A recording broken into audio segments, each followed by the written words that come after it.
Bonjour et bienvenue dans nos perspectives financières d'aujourd'hui. Rejoignez-nous aujourd'hui pour notre analyse du monde financier, des derniers événements et des dernières informations sur les marchés. Thomas va nous aider aujourd'hui, depuis la salle des marchés.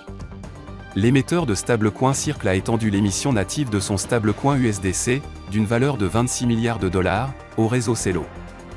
Avec ce développement, l'écosystème Celo cherche à stimuler les paiements transfrontaliers et les transactions de pair à pair dans les régions en développement. Les actions américaines ont été modérées, les investisseurs étant préoccupés par les résultats mitigés des entreprises et les données économiques solides, tandis que la Réserve fédérale se réunissait pour sa réunion de politique monétaire. L'économie espagnole, la quatrième plus grande de la zone euro, a augmenté de 2,5% en 2023, selon les données officielles, le dernier signe de résilience malgré les signes de ralentissement de la croissance ailleurs en Europe. Les actions Apple ont baissé de 1,4% lors de la dernière session. L'indicateur ROC donne un signal haussier. La paire euro-dollar s'est échangée latéralement lors de la dernière session. Le signal haussier de l'indicateur oscillateur ultime est conforme à l'analyse technique globale.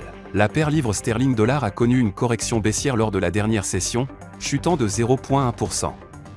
L'indicateur oscillateur ultime indique un mouvement baissier. La paire dollar australien-dollar a connu une légère baisse de 0,1% lors de la dernière session. L'indicateur ROC indique un mouvement haussier. L'évolution ADP de l'emploi des États-Unis sera publiée à 13h15 GMT, l'indice des prix à la consommation harmonisé de l'Allemagne à 13h GMT, l'indice de confiance des consommateurs du Japon à 5h GMT. Le taux de chômage de l'Allemagne sera publié à 8h55 GMT, les mises en chantier annualisées du Japon à 5h GMT, l'indice des prix à la consommation de l'Australie à minuit 30 GMT. Nous espérons que vous avez apprécié nos perspectives du marché d'aujourd'hui. De la part de toute l'équipe, nous vous souhaitons une journée de trading productive. N'oubliez pas de nous rejoindre la prochaine fois pour toutes nos analyses des derniers événements et nouvelles sur les marchés financiers.